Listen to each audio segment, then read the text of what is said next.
sejam bem-vindos a mais um One-on-One by Hoopers. Este é o 10º episódio, mais um episódio gravado via Skype. Este só podia ser mesmo assim, porque o nosso convidado de hoje está em Chicago, Leroy Watkins, um jogador com quem eu tive o prazer de jogar em Queluz. Este é o 10º episódio. Já sabem que podem ver este e os outros episódios no site da Hoopers, hoopers.club, no Facebook, Twitter, Instagram. Também vou partilhar nas minhas páginas pessoais. E agora, malta, quem não percebe inglês, temos pena. Lee, thank you for having me on this conversation, man. I was looking forward to see you and to talk a little bit about basketball with you. And people here in Portugal talk about you a lot, so I know lots of people are gonna enjoy seeing this because you were, in my opinion, one of the best players that ever been here.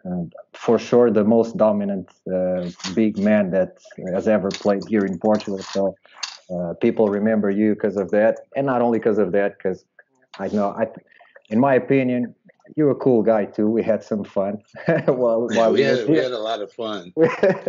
we're gonna go through those moments too. How's life, man? How's how you going in these days with this virus, with this situation? How's Chicago right now? Well, I mean, Chicago is like most places. People are, what are we in, week 4 now? Yeah. We're in a month of the coronavirus. So, I mean, people are getting a little antsy. They want to go outside. The weather here is starting to change. I know the weather is kind of nice there. I've been keeping up with it. Everybody wants to be outside. So that's going to be interesting to see once this weather starts to get consistently nice, is how things are going to be and people are going to react to that. I'm just trying to stay safe and stay away from people. Yeah. Just trying to stay away from people, period. Yeah, of course. Yeah, I hope you were safe. I hope your family's safe, man. And that's pretty much the thing. Like over here some weeks ago, there were like a couple of days that looked like summer days. It was hot. Everybody was out on the beach. Like the beach was packed, and we were watching the news. Like, man, what the fuck? You shouldn't be around people, and everybody's on the beach, man. Come on. So Lee, let's talk about basketball, man. Tell me, that's what, like, I know some parts of your career, especially the parts where you were here in Portugal, but I want to go like all the way back. When did it all started? Like, how did basketball appear in your life, and how you start playing? Let me see. Well, basketball for me started in grade school. We didn't have a basketball team, so I didn't play a lot of basketball. I used to get in trouble. So my gym teacher knew the basketball coach at the high school I eventually went to. He forced me to play basketball because then I had never really played basketball before. So in the little time that I was in high school, he forced me to play basketball. I turned into one of the better basketball players in Chicago. By the time I was a senior, had some options to go to college, went to college. Where did you go? Where did you go to college? I went to Illinois State. Okay. Yeah, I went to Illinois State, and then the summer I graduated, I went to some camps of guys trying to go play. Did something with the Bucks that year, exchanged numbers with some agents from Europe, and that's how I ended up in Europe. Before you came to Europe and before Holland, while you were growing up playing ball in high school and then college, who were your idols? I know, well, being from Chicago, you probably watched Michael Jordan game, right? Big time Michael Jordan fan, but growing up, Hakeem Olajuwon, because I always played that position, so it was always Hakeem Olajuwon, Shaq. Shaq was my biggest influence as to how I patterned my game. But all big men want to be guards, so I always loved to dribble the ball and do stuff I saw a lot of the big guards doing at that time. Okay. And did you like in Chicago? Do you have? I know it's like a very cold city, especially in the winter, right? But do you have like? Do you usually play outside? Are there like iconic places where you play outside, like playgrounds? Um, it depends. Like it depends on if you want to be safe. So there's a place near where I live that's pretty popular. It's right on the lake, and shit, a lot of people came through there playing basketball outside. But then you had all the different. I mean, back when I was when I was in high school, you could go anywhere, and there would always be some of the top guys in Chicago playing in whatever gym you went to. Okay. Nowadays, it's really hard to find places to go and play as far as like trying to find competition with the way basketball has changed and how it's played today. Because for me, it's a softer basketball and I see it every day. I'm not in the shape I was in when I was playing, but I can still get up and down and make guys submit to what I want them to do. But Okay. guys are like really soft now, so it's a different type of basketball from how it was years back. And when you say that the competition was good, like during the summer there, how like what kind of players did you meet? Like NBA guys playing during the summer? You used to play with Oh them? yeah, I mean, when I was playing, when I was in Europe, I would come home and play in the pro am. Shit, all the top NBA guys from Chicago would be playing in the pro am. Guys that they would bring in from different places would always be in the pro am, and guys that were like the top guys in their senior year of high school would always be playing in the pro am. Shit, I played with Corey Maggette his senior year when he went to Duke. I remember playing with Ron Artest one year. I always played with Bobby Simmons. Okay. I knew some guys that put teams in tournaments, and Bobby Simmons was always a guy that played with them. So I always played on a team with him. And shit, I played against guys that made it to the NBA when I was in college, making it to the NCAA tournament and just getting teams on our preseason schedule. Okay. So after college, you were talking about the agents that start talking with you, and when did you realize that you were going to come like overseas instead of staying in the U.S.? Was that like a easy decision for you to leave everything behind and go to Europe? Well, it was kind of a forced decision because I had gotten into an accident in my mother's car, so I needed money quick. So the first person that called me offering me good enough money for me to leave, that's where I went, and that's how I ended up in Holland. Okay. And My first couple years in Europe. how long did you stay there? 2 years? Yeah, I was on the same team in Holland for 2 years. Okay. And how was what was your first impression of basketball here in Europe, comparing to the reality that you came from? Um, the I'm, rea- I well, I bet you're gonna say something you like you already know what I'm gonna say. you're gonna say something like, "Man, I went there and I was about to kick their ass. It was too easy." Well, no, it was more so because of the physicality that I was used to. When Yeah. I first went to Europe and I first went to Holland, everyone was always flopping and falling on the floor when I would get the ball in the post and try to impose my will Yeah. on the game. So I would get in the game and shit, I get two quick fouls and Okay. I'm on the bench. And then, I mean, that was just the first 2 years. I had to learn how to not play as physical as I would play if I was here. Okay. And after those 2 years, that's when you came to Portugal, right? Right after Right. that, and you went Iliabum, Iliabum Iliad. was my first year. Man, and I gotta say about that team in Iliad. You came with Eshimu, right? Yeah, Yeah, I remember you guys. You went to the final four of Taça da Liga or Taça de yeah. Portugal that year, and that was the first time I saw you both playing live. And I was like, man, where did these guys came from? Like Iliavum suddenly had like the two best Americans in Portugal by that time, and shit was crazy. But then Eshim left before the season ended, right?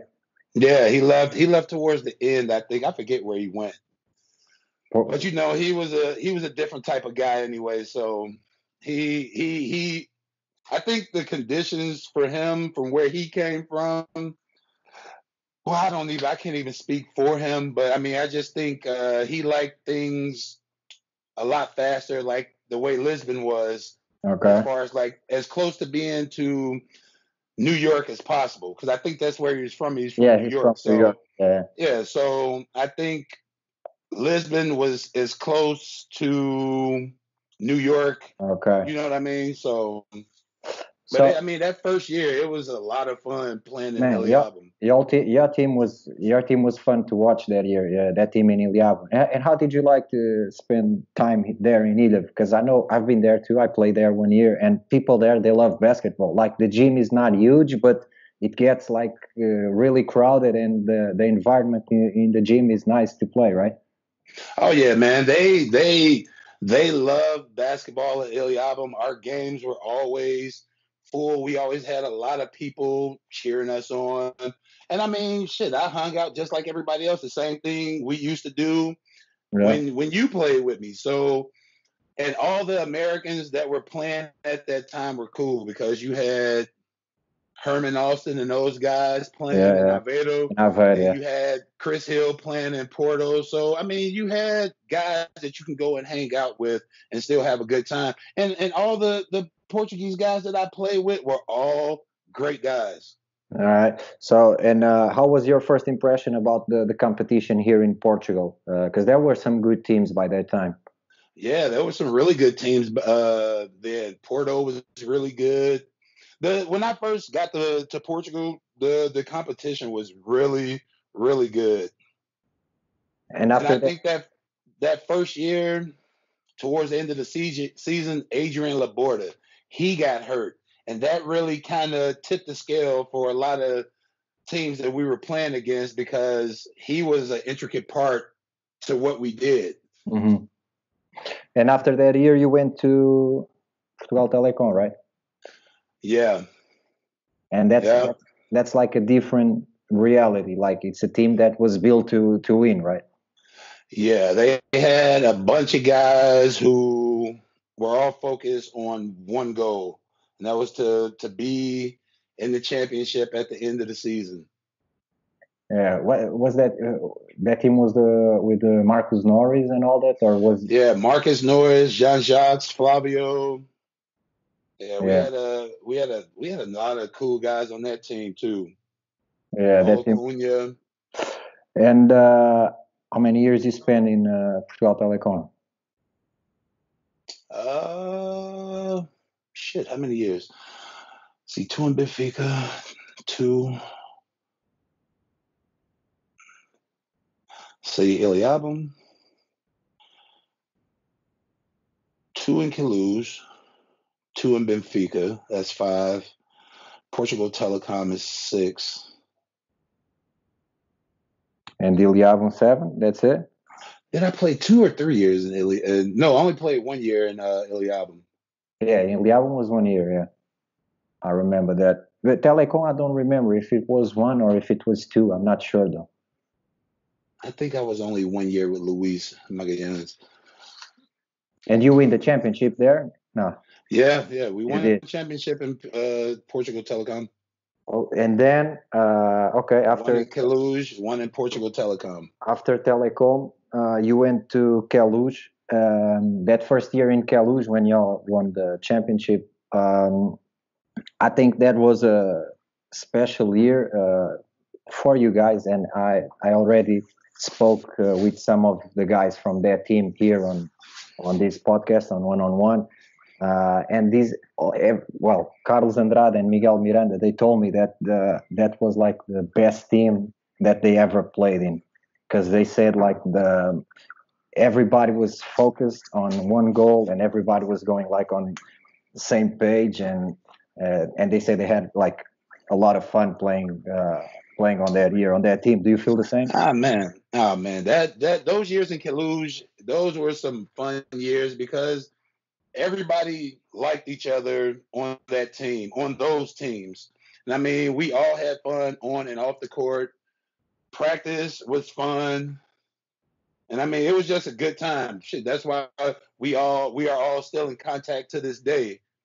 Hey, so about that team in Kalush, I'm going to try to do something here. I have three guys that send me. I asked them to send me videos today. Uh-huh. I hope you can see and listen to what I'm about to show you. So this is the first man. Please pay attention to something that's wrong with this guy's hair right now. But what's up, Big Leroy? What's up, man? It's good to you in a family. Nah, I'm alright, man. Just chilling. Overseas in the States. Hope you're good. Just to say that missed the time that we played together. This is our 2004-2005 team. And just George sent me some words to say to you. Run, Lee! Run!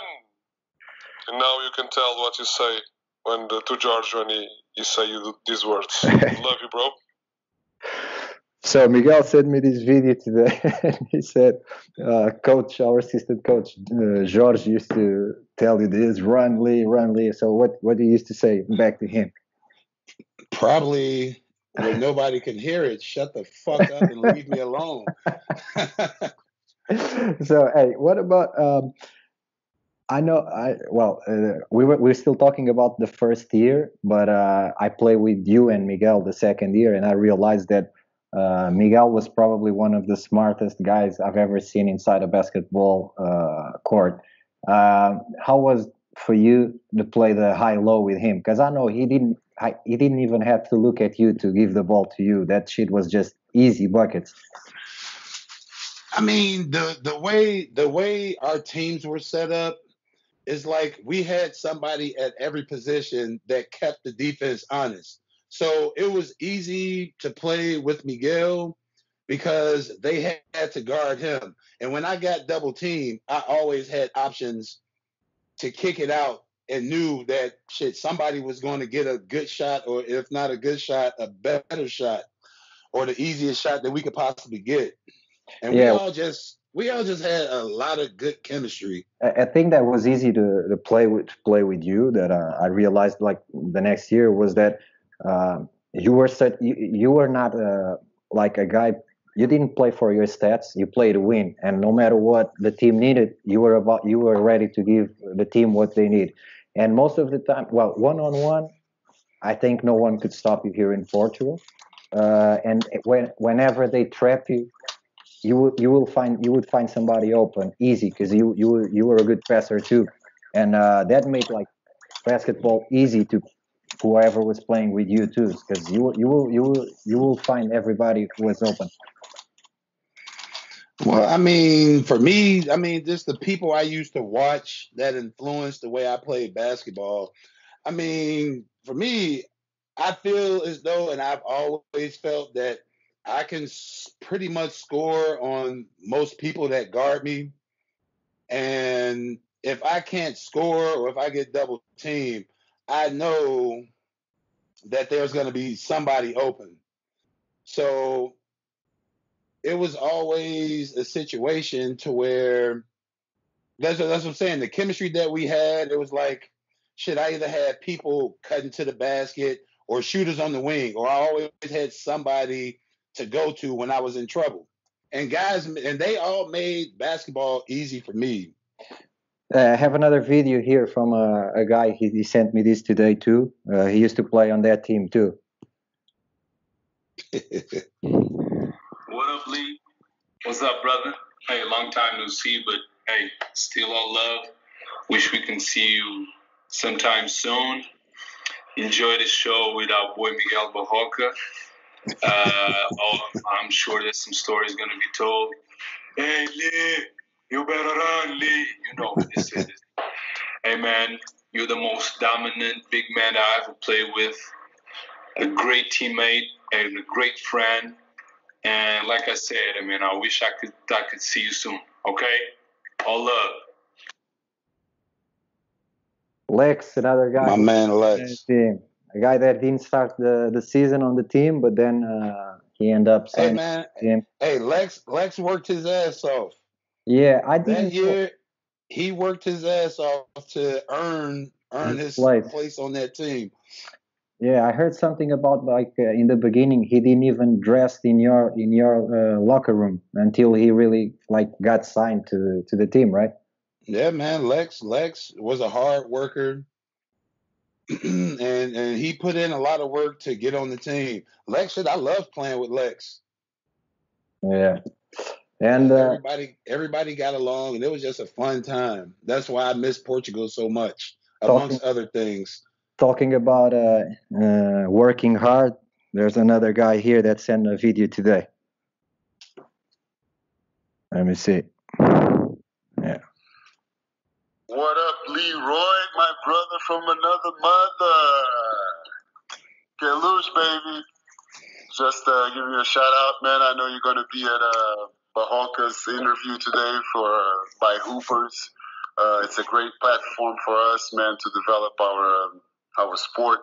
So I cannot wait to hear what you have to say, what you have to talk about with Barroca. But I just want to tell you that I love you, bro, that I miss you. And, as you see back here, the greatest team in Portugal ever. And nobody doubts about that, all right, man? So I feel privileged that I play with you only for a year, but I feel privileged that I play with the best center in Portugal ever seen. So big shout out. I love you, bro. Take it easy. Hey, I got a story about Carlos.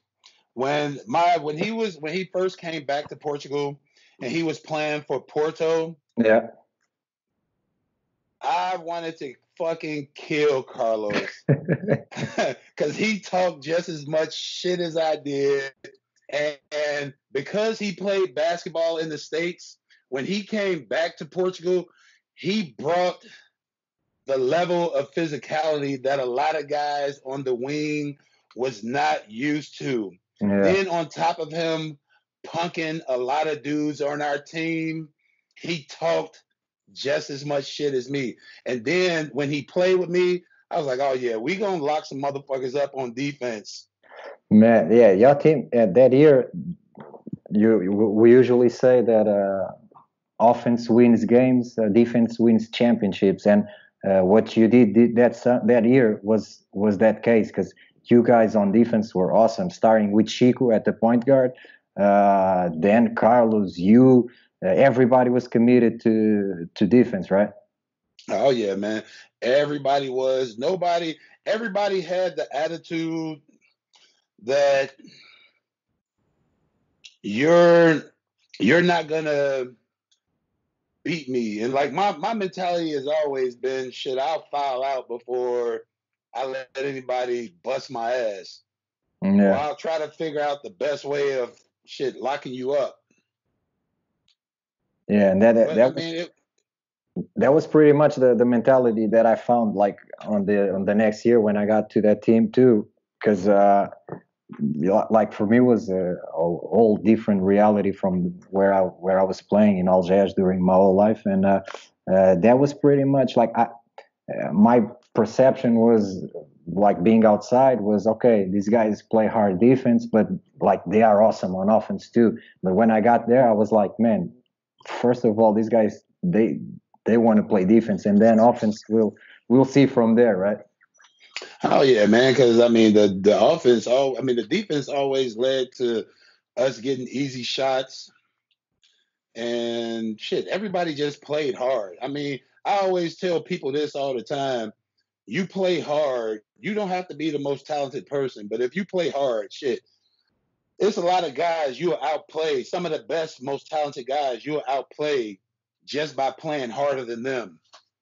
And everybody on that team always went out and played hard every game. Hey, so these were the three guys that I could get some videos today. I wanted to talk to another guy that I know, which he was like one of the leaders on that team too. But he changes his number like every 2 weeks, so I don't have his number now. Yeah, I already know. I'm talking about Chico. Yeah, some things never change. Yeah. But like um, how important? Because for me, he was when I got there, he was like he was playing point guard. He was the like my reference, right?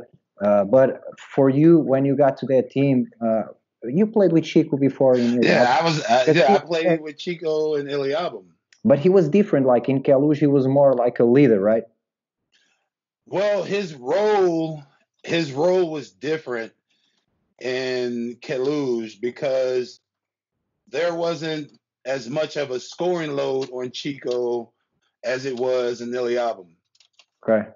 Yeah, so I mean, you had guys that could score. It was me. You had Ishimu. Ishimu didn't really score from the outside, but what he gave you just running the floor, he would get us 15 points easy. Easy, yeah. Just so we get the rebound, he take off, Chico pitch it ahead, and we get a layup or and one, and he's shooting free throws.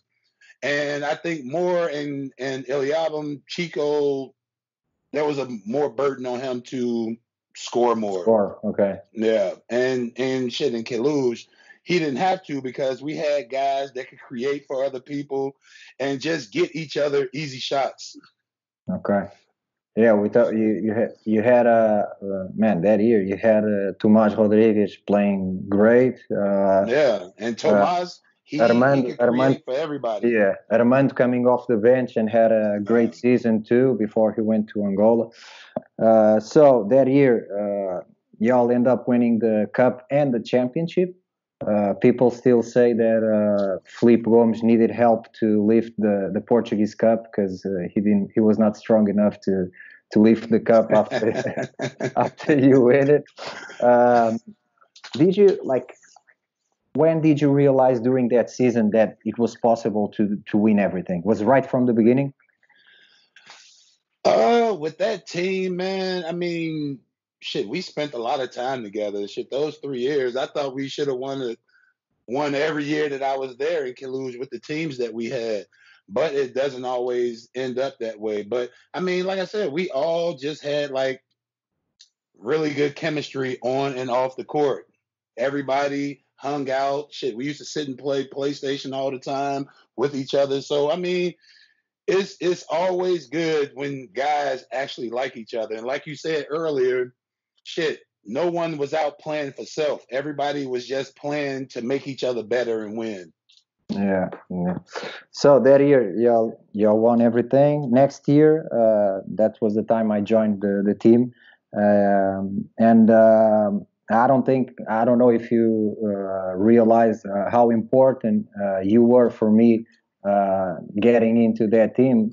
The way, because I look at you guys before I met you, and you guys were like distant from me. Like these guys are superstars here in Portugal, but as soon as I got on that team, I was like, I felt part of the family, and I spent a lot of time with you. I spent a lot of time with Miguel Miranda. I spent a lot of time with you and doing extra hours late at night, and we had some real fun. And for me, was like just being around you guys, sitting on the bench almost all year, watching you guys playing was awesome for me. It was a hell of an experience, and I don't think I ever thanked you enough for like the way that you kind of took me in. Like, okay, this kid is a part of the family, and I really felt part of it, and I gotta thank you for that because you were like a big brother for me during that year, man. Hey man, I mean, like I said, man, we all genuinely liked each other, and it was just it was just fun. I had fun with you, with everybody. We all went out as a group, or if we didn't go out as a group, we all ended up in the same place by the end of the night. So it was always, well, everybody except David Vick, but everybody else always ended up at the same place by the end of the night. Well, David had some weeks during the year while his wife was not here, that he wanted to go out every fucking night. He was calling me like every night, and I'm like, David, I'm not going tonight. No, you gotta go. I'm going. I'm like, man, I'm not going tonight. But yeah, that was a fun year, and especially because it was a hard year for most of the guys on the team, because the team had some problems with money, and Yeah. and I know, like, I was still living at home, so for me it was not okay. I have my food on the table every day, But but money is money. yeah, and most of the guys on that team, I know they had some hard times, and I think if it wasn't for that, like that family that we were, it would have been like a very tough year. And the way that we got along with each other helped us to go through the year, right? Oh yeah, and I mean, shit. I'm not speaking for anybody else, but shit, I'm still old. But Oh, that's another you story and for another everybody, day. but yeah, you and Yeah. everybody. So, but I mean, for the most part, man, we still tried to stick it out in the hopes that everything would work itself out, which it didn't happen, but shit happens. It's not the first story I've heard where people didn't get all All the the the money. money that was owed. Yeah. But like I said, man, it was more so for me, and I knew that if I left, shit, other people would have probably left. So you know what I'm saying? I just stuck it out because I love the guys on the team, and still with the hopes of, hey, they'll come up with it at the end of the day. That didn't happen though. No, not at all. So hey, but that year, the other day I was talking to Miguel Miranda here on this one-on-one, and Miguel, he said that if Tomas didn't got hurt, you remember we went to a tournament in the preseason in Germany, and he got hurt. He fucked up his knee. He was out for the Yeah. whole season. And Miguel said he believes that if Tomas didn't get hurt that season, we would win the championship. Do you agree with that? Yeah. Tomas was an intricate part to what we were doing because he was one of the main creators on offense, getting other people easier shots because he was so crafty with the ball that he could get himself easy shots or he could get other people shots. Yeah. Yeah, that was a big hit for us, like when we lost an important guy like him. So after that year, you went to Benfica, and Yeah. y'all had a pretty good team too. Yeah. A team built to win too, right? Yeah, we had a team built to do some stuff, and then I don't know what happened. Y'all lost to Porto, right? Yeah.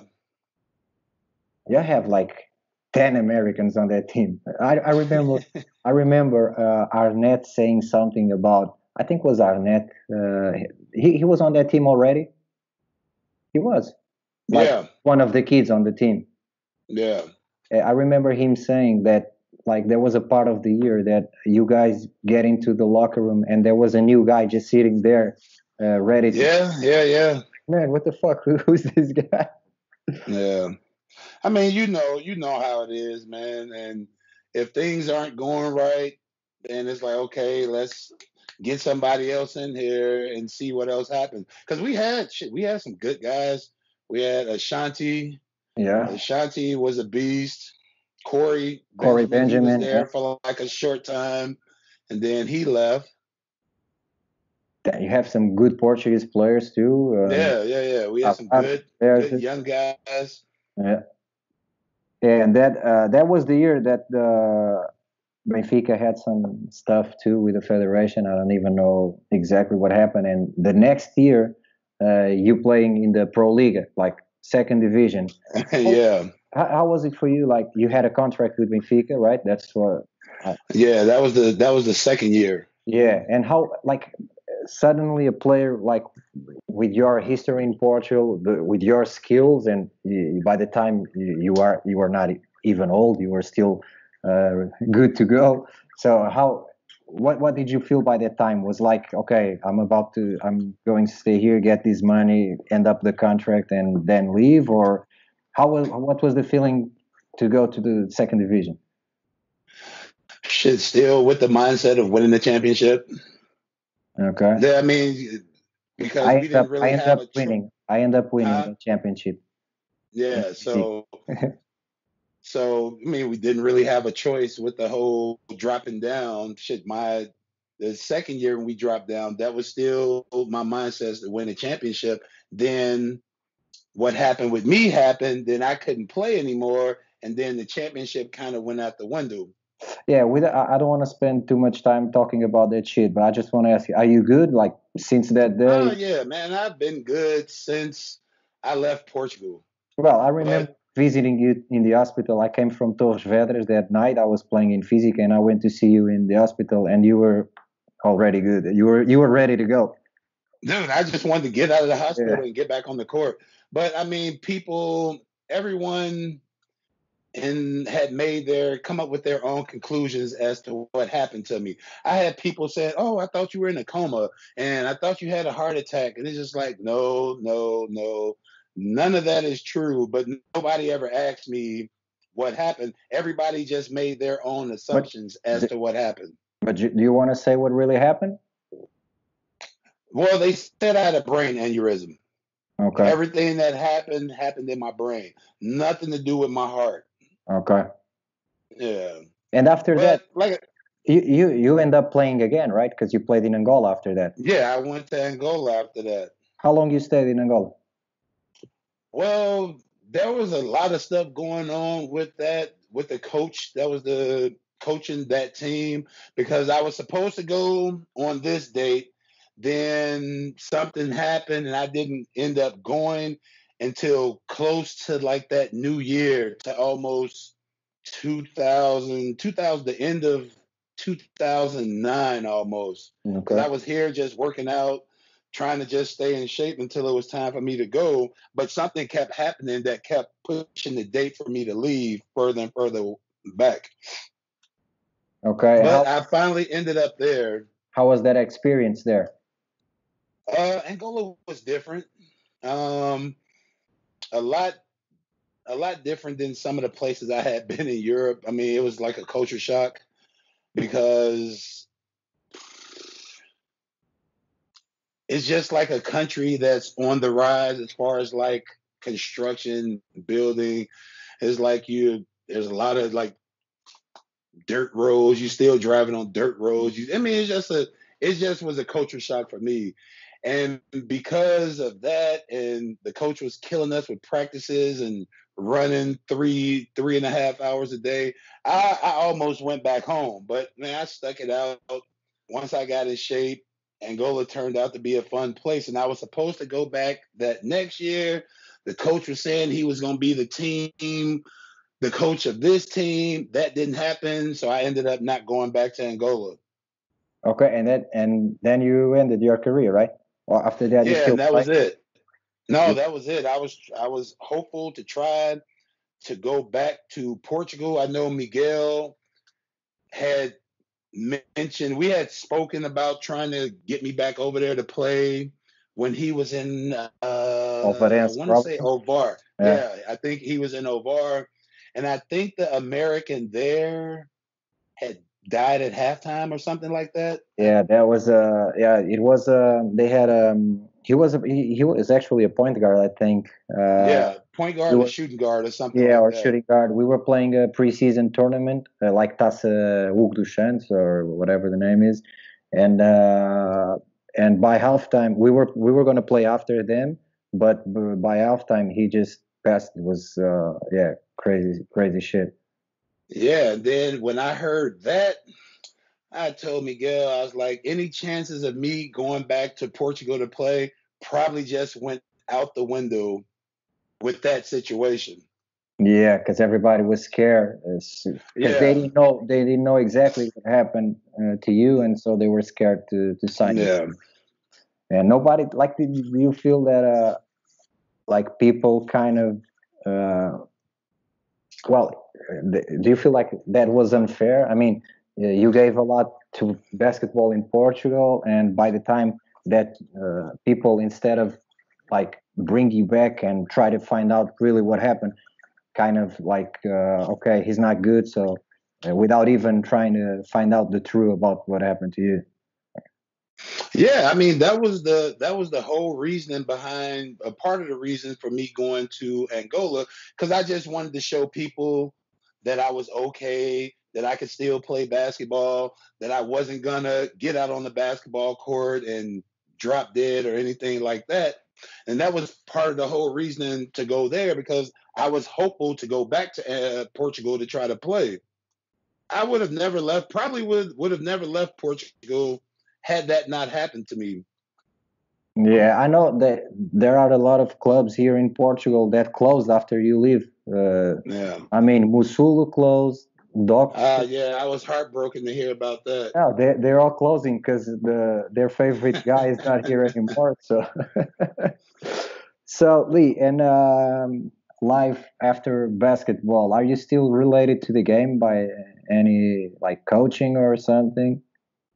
Well, the school that I work, I help out with basketball. Um, we do basketball 4 days a week, and they have games. So I just help with practices. I don't do any of the coaching. That's pretty much it. Okay, and you Yeah, missed but you oh missed. yeah, I miss basketball every day, but I still play Okay, like every week, 3 or 4 times a week. I'm still playing, but like right now with this whole coronavirus, it's hard just play to do NBA 2K. anything. Yeah. No. Do you still turn off the PlayStation when you're losing? Because I remember you still. Yeah, I remember being at your house playing with you, and by accident you kicked the PlayStation, and that shit went off. See, I don't really have anybody that's to play with like that. That's that competitive on the game. Because I remember playing many nights with Lex and getting pissed off because I was losing. Man, hey, so we are almost ending this conversation. I still have two questions for you. One is, who are the Portuguese players that most impressed you during the time you were here, and why? Tell me why they were those were the players That I played with? played with or played against.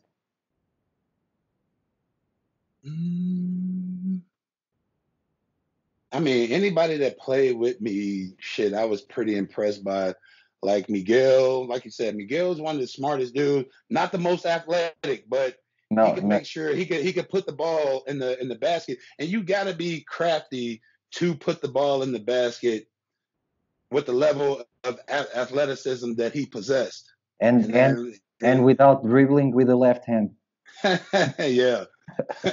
But yeah, I mean, I'm trying to think of guys.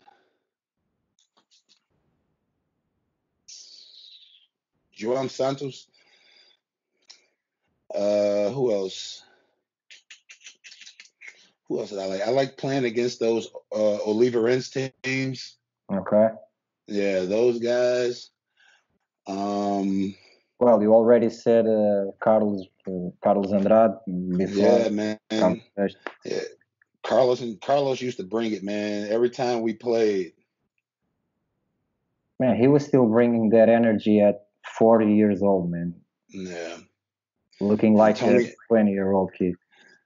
Antonio Tavares shooting up all the balls. Yeah, scorer. Yeah, Tavares can score like easy. You know who I liked, but he was young when I was there? Augusto Sobrinho. I Okay. liked his game when I was playing. Okay. Who else?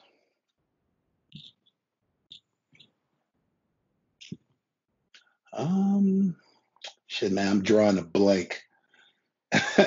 Do you feel that there was a time before I go to the last question? That is not even a question, but there was like a time here in Portugal that all the teams start hiring, bringing like big players like you, trying to stop you. Do you feel that that was that's why they were bringing big guys trying to stop? Oh yeah, after that Was the reason?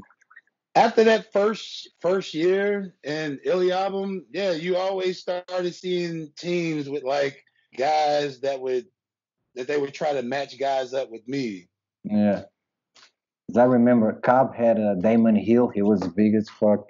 The team starting bringing Ovar bring Ike, who was like a big dude trying to stop you too. You used to call him Tom. Remember that?